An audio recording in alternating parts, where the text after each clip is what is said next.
Marley was dead, to begin with. There is no doubt whatever about that. The register of his burial was signed by the clergyman, the clerk, the undertaker, and the chief mourner.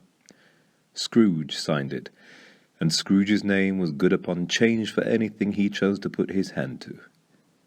Old Marley was as dead as a door-nail. Mind, I don't mean to say that I know of my own knowledge what there is particularly dead about a door-nail. I might have been inclined, myself, to regard a coffin-nail as the deadest piece of ironmongery in the trade, but the wisdom of our ancestors is in the simile, and my unhallowed hands shall not disturb it, or the country's done for. You will therefore permit me to repeat emphatically that Marley was as dead as a door-nail. Scrooge knew he was dead. Of course he did. How could it be otherwise? Scrooge and he were partners for I don't know how many years. Scrooge was his sole executor, his sole administrator, his sole assign, his sole residuary legatee, his sole friend, and sole mourner. And even Scrooge was not so dreadfully cut up by the sad event, but that he was an excellent man of business on the very day of the funeral, and solemnized it with an undoubted bargain. The mention of Marley's funeral brings me back to the point I started from.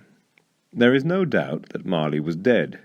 This must be distinctly understood, or nothing wonderful can come of the story I am about to relate.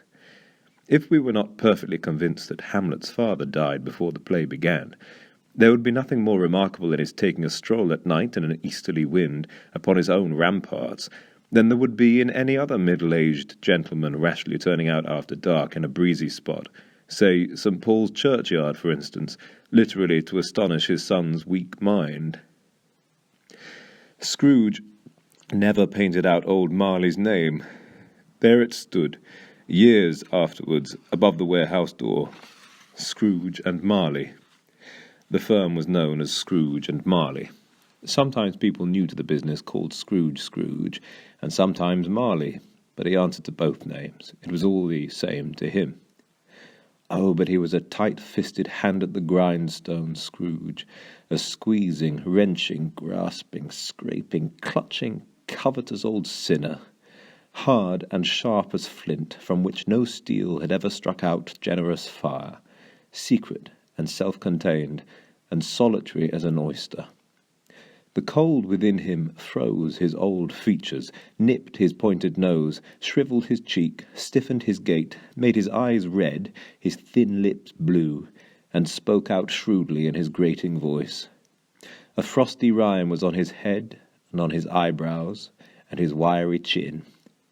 He carried his own low temperature always about with him. He iced his office in the dog days, and didn't thaw it 1 degree at Christmas. External heat and cold had little influence on Scrooge. No warmth could warm, no wintry weather chill him. No wind that blew was bitterer than he, no falling snow was more intent upon its purpose, no pelting rain less open to entreaty. Foul weather didn't know where to have him. The heaviest rain and snow and hail and sleet could boast of the advantage over him in only one respect. They often came down handsomely, and Scrooge never did.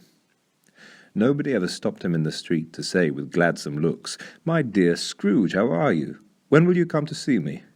No beggars implored him to bestow a trifle. No children asked him what it was o'clock. No man or woman ever once in all his life inquired the way to such and such a place of Scrooge.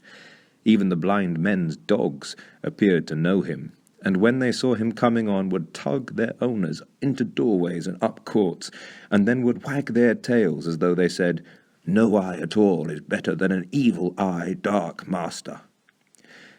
But what did Scrooge care? It was the very thing he liked. To edge his way along the crowded paths of life, warning all human sympathy to keep its distance, was what the knowing ones call nuts to Scrooge. Once upon a time, of all the good days in the year, on Christmas Eve, old Scrooge sat busy in his counting-house.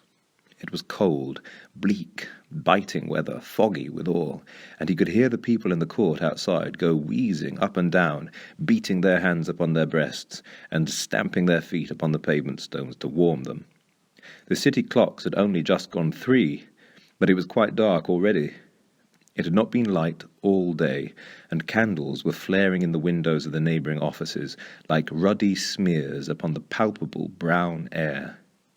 The fog came pouring in at every chink and keyhole, and was so dense without that although the court was of the narrowest, the houses opposite were mere phantoms. To see the dingy cloud come drooping down, obscuring everything, one might have thought that nature lived hard by, and was brewing on a large scale.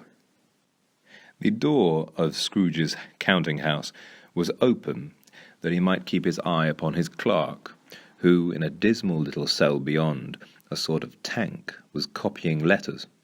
Scrooge had a very small fire, but the clerk's fire was so very much smaller that it looked like one coal. But he couldn't replenish it, for Scrooge kept the coal-box in his own room, and so surely as the clerk came in with the shovel, the master predicted that it would be necessary for them to part. Wherefore the clerk put on his white comforter and tried to warm himself at the candle, in which effort, not being a man of strong imagination, he failed. "A Merry Christmas, uncle!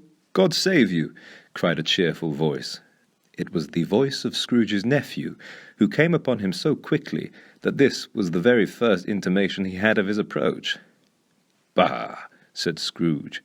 "Humbug!" He had so heated himself with rapid walking in the fog and frost, this nephew of Scrooge's, that he was all in a glow. His face was ruddy and handsome, his eyes sparkled, and his breath smoked again. "Christmas a humbug, uncle?" said Scrooge's nephew. "You don't mean that, I am sure." "I do," said Scrooge. "Merry Christmas? What right have you to be merry?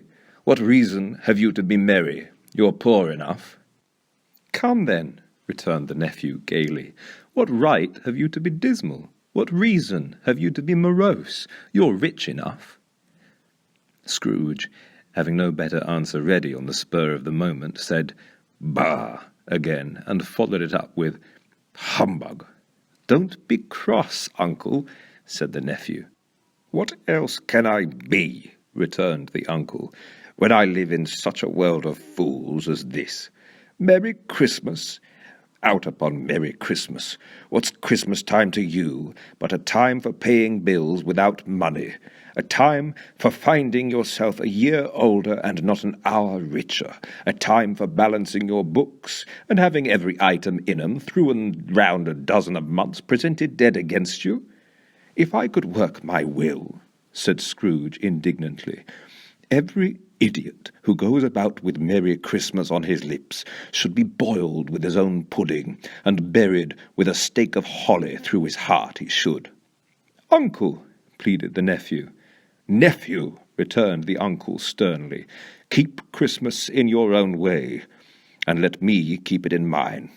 "Keep it," repeated Scrooge's nephew, "but you don't keep it." "Let me leave it alone, then," said Scrooge. "Much good may it do you. Much good it has ever done you." "There are many things from which I might have derived good, by which I have not profited, I dare say," returned the nephew. "Christmas among the rest. But I am sure I have always thought of Christmas time when it has come around. Apart from the veneration due to its sacred name and origin, if anything belonging to it can be apart from that, as a good time, a kind, forgiving, charitable, pleasant time, the only time I know of in the long calendar of the year when men and women seem by one consent to open up their shut hearts freely, and to think of people below them as if they really were fellow passengers to the grave, and not another race of creatures bound on other journeys.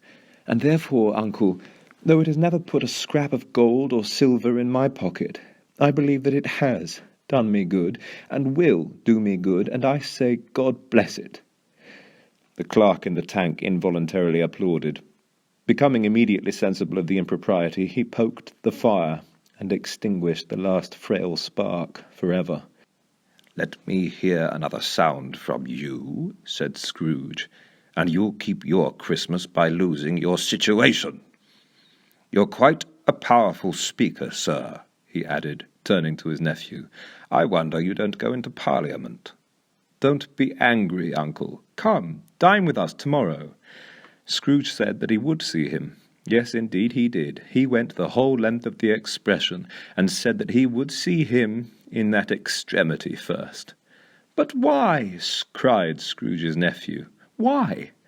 Why did you get married? Said Scrooge. Because I fell in love. Because you fell in love, growled Scrooge, as if that were the only one thing in the world more ridiculous than a Merry Christmas. Good afternoon. Nay, uncle, but you never came to see me before that happened.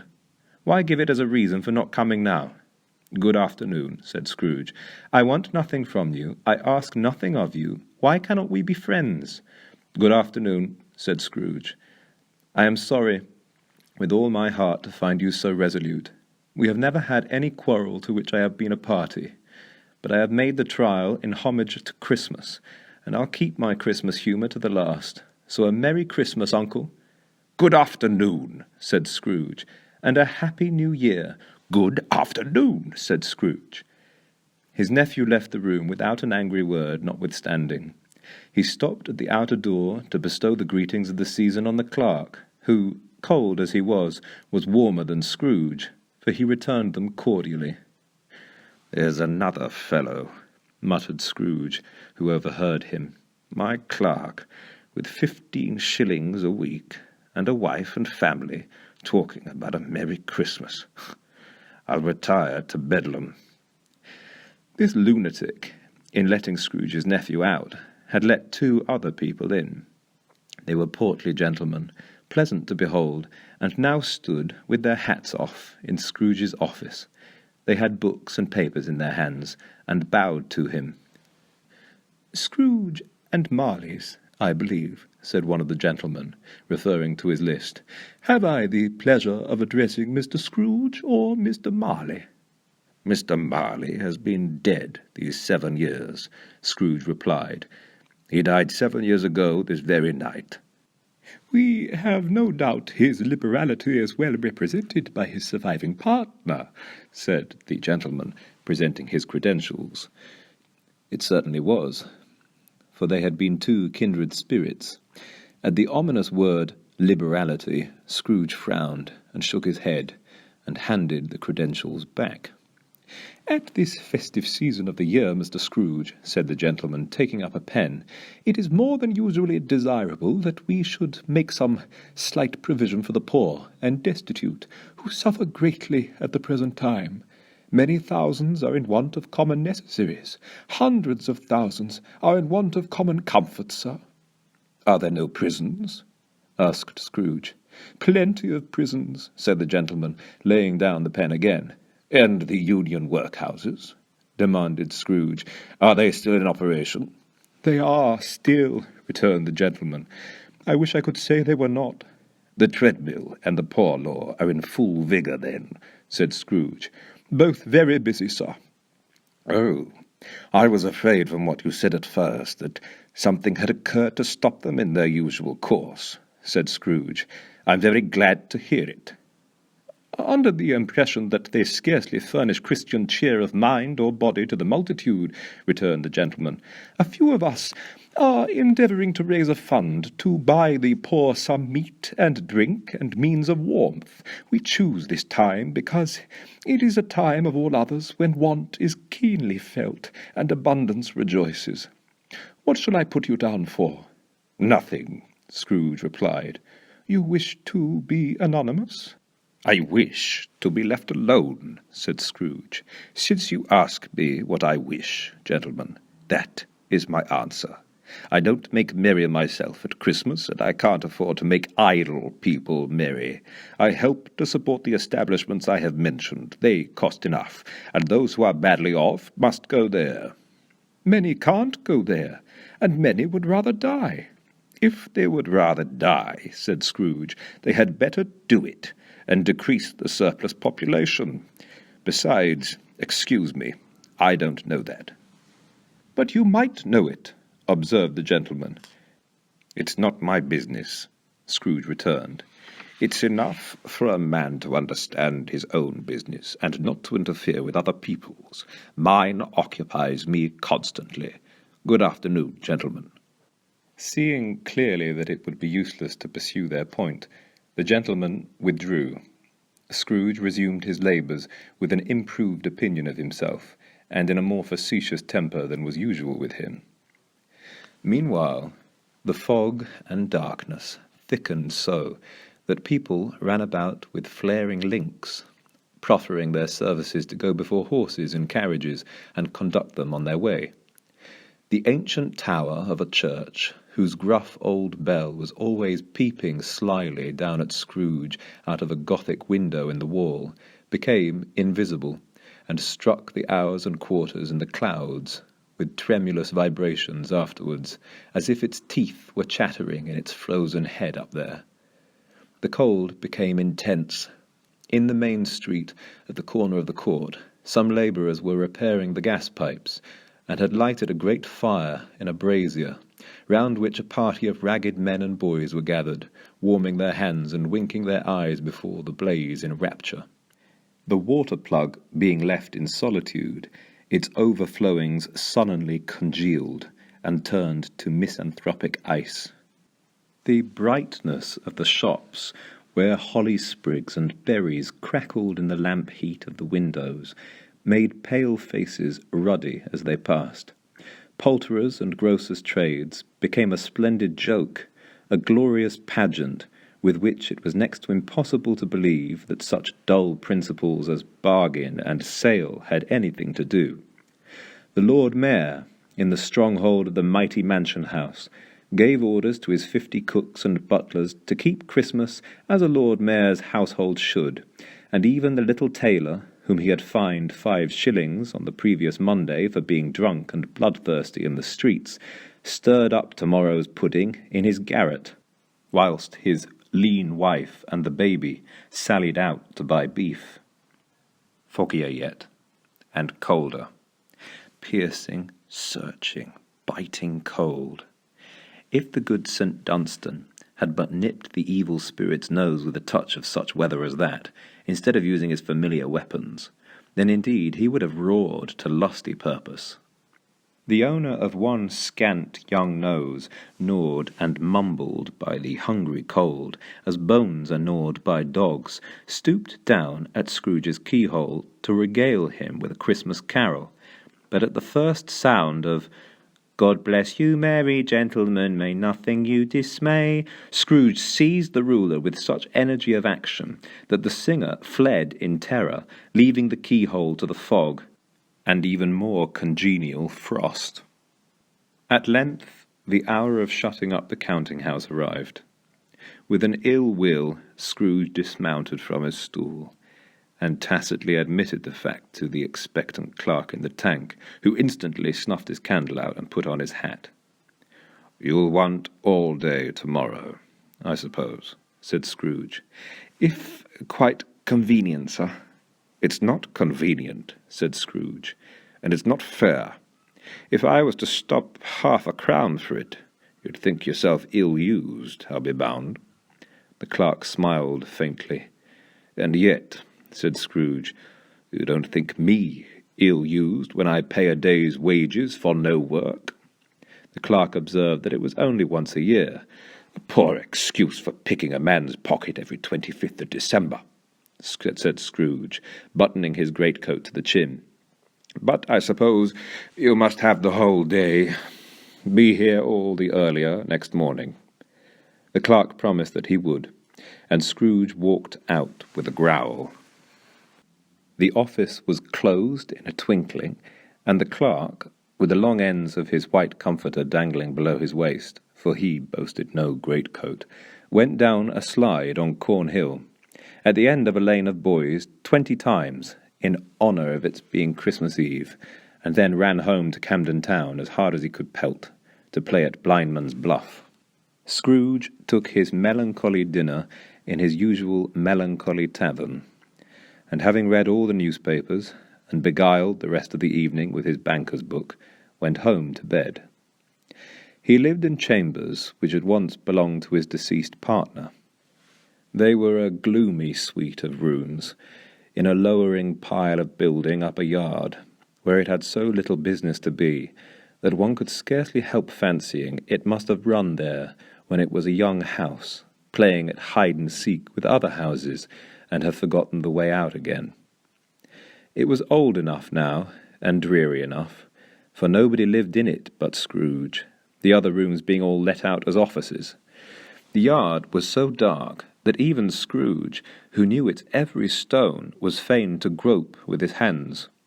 The fog and frost so hung about the black old gateway of the house that it seemed as if the genius of the weather sat in mournful meditation on the threshold. Now, it is a fact that there was nothing at all particular about the knocker on the door, except that it was very large. It is also a fact that Scrooge had seen it night and morning during his whole residence in that place. Also, that Scrooge had as little of what is called fancy about him as any man in the city of London, even including, which is a bold word, the corporation, alderman, and livery. Let it also be borne in mind that Scrooge had not bestowed one thought on Marley since his last mention of his 7 years dead partner that afternoon.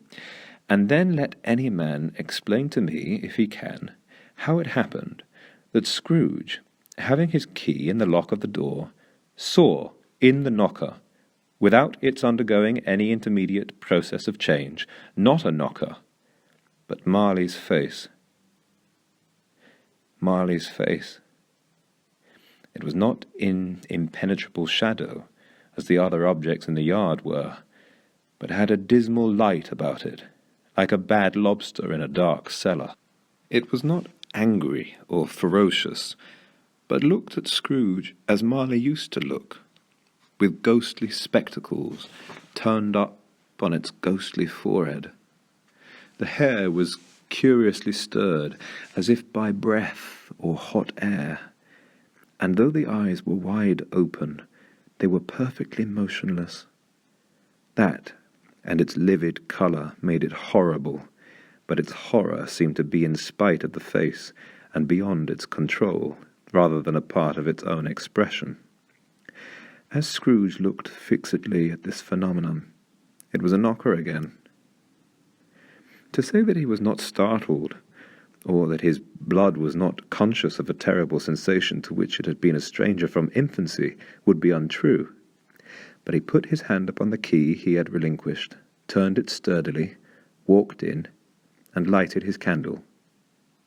He did pause, with a moment's irresolution, before he shut the door, and he did look cautiously behind it first, as if he half expected to be terrified with the sight of Marley's pigtail sticking out into the hall. But there was nothing on the back of the door, except the screws and nuts that held the knocker on, so he said, "Pooh, pooh," and closed it with a bang. The sound resounded through the house like thunder. Every room above, and every cask in the wine merchant's cellars below, appeared to have a separate peal of echoes of its own. Scrooge was not a man to be frightened by echoes. He fastened the door, and walked across the hall and up the stairs, slowly too, trimming his candle as he went. You may talk vaguely about driving a coach and six up a good old flight of stairs, or through a bad young Act of Parliament, but I mean to say you might have got a hearse up that staircase, and taken it broadwise, with the splinter bar towards the wall and the door towards the balustrades, and done it easily. There was plenty of width for that, and room to spare, which is perhaps the reason why Scrooge thought he saw a locomotive hearse going on before him in the gloom. Half a dozen gas lamps out of the street wouldn't have lighted the entry too well, so you may suppose that it was pretty dark with Scrooge's dip. Up Scrooge went, not caring a button for that. Darkness is cheap, and Scrooge liked it. But before he shut his heavy door, he walked through his rooms to see that all was right. He had just enough recollection of the face to desire to do that. Sitting room, bedroom, lumber room, all as they should be. Nobody under the table, nobody under the sofa, a small fire in the grate, spoon and basin ready, and the little saucepan of gruel Scrooge had a cold in his head upon the hob. Nobody under the bed, nobody in the closet, nobody in his dressing gown, which was hanging up in a suspicious attitude against the wall. Lumber room as usual, old fireguard, old shoes, 2 fish baskets, washing stand on 3 legs, and a poker. Quite satisfied, he closed his door and locked himself in, double-locked himself in, which was not his custom. Thus secured against surprise, he took off his cravat, put on his dressing gown and slippers and his nightcap, and sat down before the fire to take his gruel. It was a very low fire indeed, nothing on such a bitter night. He was obliged to sit close to it and brood over it, before he could extract the least sensation of warmth from such a handful of fuel. The fireplace was an old one, built by some Dutch merchant long ago, and paved all round with quaint Dutch tiles, designed to illustrate the scriptures. There were Cains and Abels, Pharaoh's daughters, queens of Sheba, angelic messengers descending through the air on clouds like feather beds, Abrahams, Belshazzars, apostles putting off to sea in butterboats, hundreds of figures to attract his thoughts. And yet that face of Marley, 7 years dead, came like the ancient prophet's rod and swallowed up the whole. If each smooth tile had been a blank at first, with power to shape some picture on its surface from the disjointed fragments of his thought, there would have been a copy of old Marley's head on every one. "Humbug," said Scrooge, and walked across the room. After several turns he sat down again. As he threw his head back in the chair, his glance happened to rest upon a bell, a disused bell, that hung in the room, and communicated for some purpose now forgotten with a chamber in the highest story of the building. It was with great astonishment and with a strange, inexplicable dread that, as he looked, he saw this bell begin to swing. It swung so softly in the onset that it scarcely made a sound, but soon it rang out loudly, and so did every bell in the house.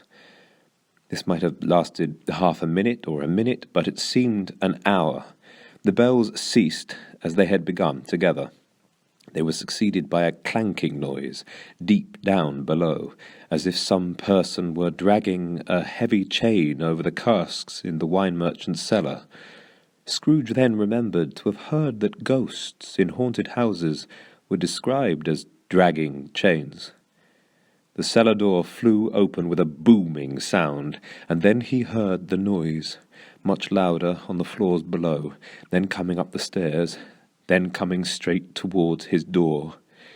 "It's humbug still," said Scrooge. "I won't believe it." His colour changed, though, when, without a pause, it came on through the heavy door and passed into the room before his eyes. Upon its coming in, the dying flame leapt up as though it cried, "I know him, Marley's ghost!" and fell again. The same face, the very same. Marley in his pigtail, usual waistcoat, tights and boots, the tassels on the latter bristling like his pigtail, and his coat skirts and the hair upon his head. The chain he drew was clasped about his middle. It was long, and wound about him like a tail, and it was made, for Scrooge observed it closely, of cash-boxes, keys, padlocks, ledgers, deeds, and heavy purses wrought in steel. His body was transparent, so that Scrooge, observing him and looking through his waistcoat, could see the 2 buttons on his coat behind. Scrooge had often heard it said that Marley had no bowels, but he had never believed it until now. No, nor did he believe it even now. Though he looked the phantom through and saw it standing before him, though he felt the chilling influence of its death-cold eyes, and marked the very texture of the folded kerchief bound about its head and chin, which wrapper he had not observed before, he was still incredulous, and fought against his senses. "How now?" said Scrooge, caustic and cold as ever. "What do you want with me?" "Much." Marley's voice, no doubt about it. "Who are you?" "Ask me who I was." "Who were you, then?" said Scrooge, raising his voice. "You're particular, for a shade." He was going to say "to a shade," but substituted this as more appropriate. "In life I was your partner, Jacob Marley." Can you sit down?" asked Scrooge, looking doubtfully at him. "I can." "Do it, then." Scrooge asked the question because he didn't know whether a ghost so transparent might find himself in a condition to take a chair, and felt that, in the event of its being impossible, it might involve the necessity of an embarrassing explanation. But the ghost sat down on the opposite side of the fireplace, as if he were quite used to it. "You don't believe in me?" observed the ghost. "I don't," said Scrooge. "What evidence would you have of my reality, beyond that of your own senses?" "I don't know," said Scrooge. "Why do you doubt your senses?" "Because," said Scrooge, "a little thing affects them. A slight disorder of the stomach makes them cheats. You may be an undigested bit of beef, a blot of mustard, a crumb of cheese, a fragment of underdone potato. There's more of gravy than of grave about you, whatever you are." Scrooge was not much in the habit of cracking jokes, nor did he feel in his heart by any means waggish then. The truth is that he tried to be smart as a means of distracting his own attention and keeping down his terror, for the spectre's voice disturbed the very marrow in his bones. To sit staring at those fixed, glazed eyes in silence for a moment would play, Scrooge felt, the very deuce with him. There was something very awful, too, in the spectre's being provided with an infernal atmosphere of its own. Scrooge could not feel it himself, but this was clearly the case, for though the ghost sat perfectly motionless, its hair and skirts and tassels were still agitated as by the hot vapour from an oven. "You see this toothpick?" said Scrooge, returning quickly to the charge, for the reason just assigned, and wishing, though it were only for a second, to divert the vision's stony gaze from himself. "I do," replied the ghost. "You are not looking at it," said Scrooge. "But I see it," said the ghost, "notwithstanding." "Well," returned Scrooge, "I have but to swallow this, and be for the rest of my days persecuted by a legion of goblins, all of my own creation. Humbug, I tell you, humbug." At this, the spirit raised a frightful cry, and shook its chain with such a dismal and appalling noise that Scrooge held on tight to his chair to save himself from falling in a swoon. But how much greater was his horror when the phantom, taking off the bandage round its head, as if it were too warm to wear indoors, its lower jaw dropped down upon its breast. Scrooge fell upon his knees and clasped his hands before his face. "Mercy," he said. "Dreadful apparition, why do you trouble me?" "Man of the worldly mind," replied the ghost, "do you believe in me or not?" "I do," said Scrooge. "I must. But why do spirits walk the earth, and why do they come to me?" "It is required of every man," the ghost returned, "that the spirit within him should walk abroad among his fellow men, and travel far and wide, and if that spirit goes not forth in life, it is condemned to do so after death. It is doomed to wander through the world, woe is me, and witness what it cannot share, but might have shared on earth and turned to happiness. Again the spectre raised a cry and shook its chain and wrung its shadowy hands. "You are fettered," said Scrooge, trembling. "Tell me why." "I wear the chain I forged in life," replied the ghost. "I made it link by link and yard by yard. I girded it on my own free will, and of my own free will I wore it. Is its pattern strange to you?" Scrooge trembled more and more. "Or would you know," pursued the ghost, "the weight and length of the strong coil you bear yourself? It was full as heavy and as long as this 7 Christmases ago. You have laboured on it since. It is a ponderous chain." Scrooge glanced about him on the floor, in the expectation of finding himself surrounded by some 50 or 60 fathoms of iron chain, but he could see nothing. "Jacob," he said imploringly, "old Jacob Marley, tell me more. Speak comfort to me, Jacob." "I have none to give," the ghost replied. "It comes from other regions, Ebenezer Scrooge, and is conveyed by other ministers to other kinds of men. Nor can I tell you what I would. A very little more is all permitted to me. I cannot rest, I cannot stay, I cannot linger anywhere. My spirit never walked beyond our counting-house. Mark me! In life my spirit never roved beyond the narrow limits of our money-changing hole, and weary journeys lie before me." It was a habit with Scrooge, whenever he became thoughtful, to put his hands in his breeches pockets. Pondering on what the ghost had said, he did so now, but without lifting up his eyes or getting off his knees. "You must have been very slow about it, Jacob," Scrooge observed, in a business-like manner, though with humility and deference. "Slow?" the ghost repeated. 7 years dead?" mused Scrooge, "and travelling all the time?" "The whole time," said the ghost. "No rest, no peace, incessant torture of remorse." "You travel fast?" said Scrooge. "On the wings of the wind," replied the ghost. "You might have got over a great quantity of ground in 7 years," said Scrooge. The ghost, on hearing this, set up another cry, and clanked its chains so hideously in the dead silence of the night that the ward would have been justified in indicting it for a nuisance.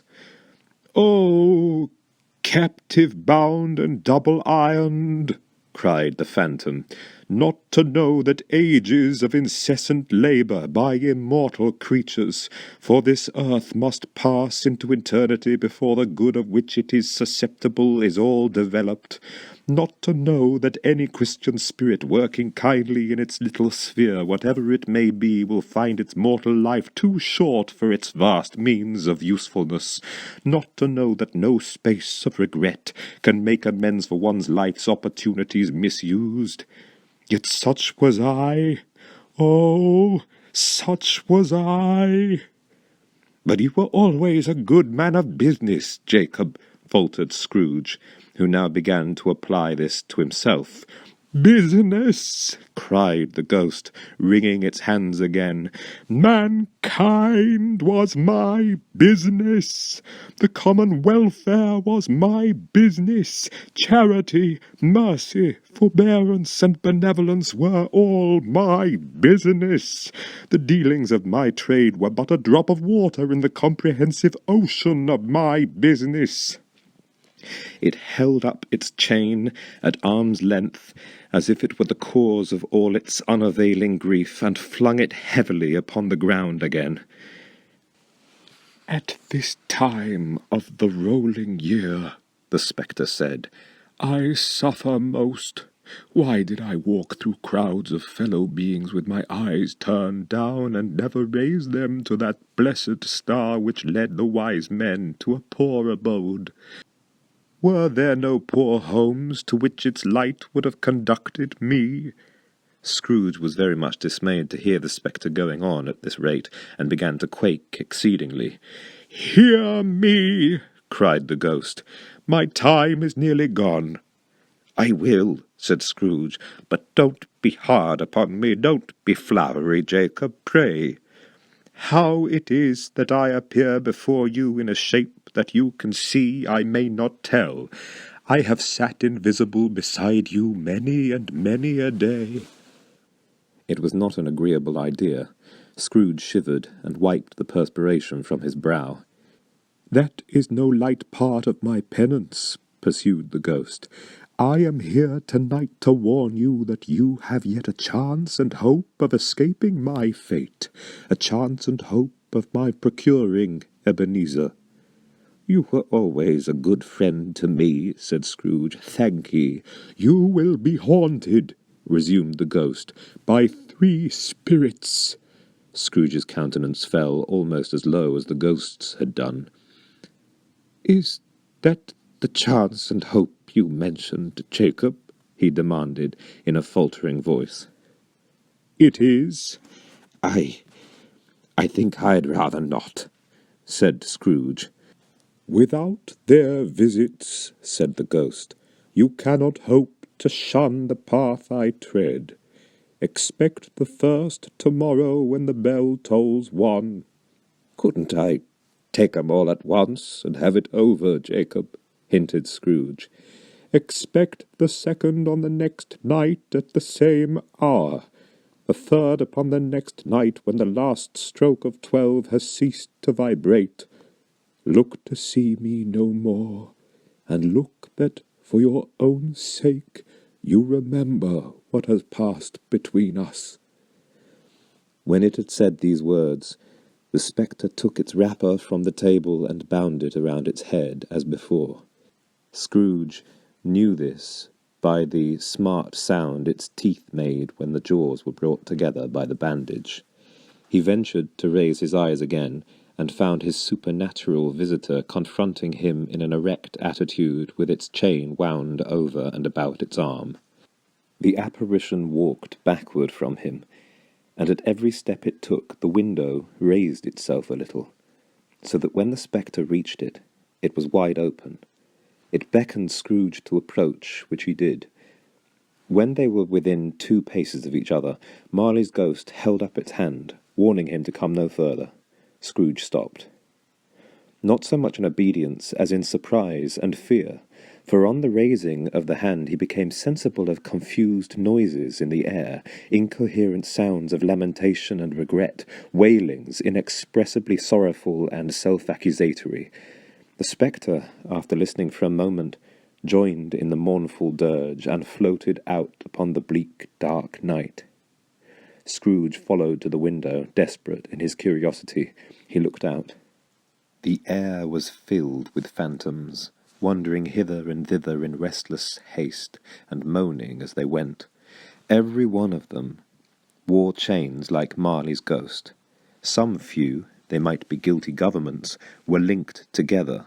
None were free. Many had been personally known to Scrooge in their lives. He had been quite familiar with one old ghost in a white waistcoat, with a monstrous iron safe attached to its ankle, who cried piteously at being unable to assist a wretched woman with an infant, who it saw below upon a doorstep. The misery with them all was, clearly, that they sought to interfere, for good, in human matters, and had lost the power forever. Whether these creatures faded into mist, or mist enshrouded them, he could not tell, but they and their spirit voices faded together, and the night became as it had been when he walked home. Scrooge closed the window, and examined the door by which the ghost had entered. It was double-locked, as he had locked it with his own hands, and the bolts were undisturbed. He tried to say, "Humbug," but stopped at the first syllable, and being, from the emotion he had undergone, or the fatigues of the day, or his glimpse of the invisible world, or the dull conversation of the ghost, or the lateness of the hour, much in need of repose, he went straight to bed, without undressing, and fell asleep upon the instant.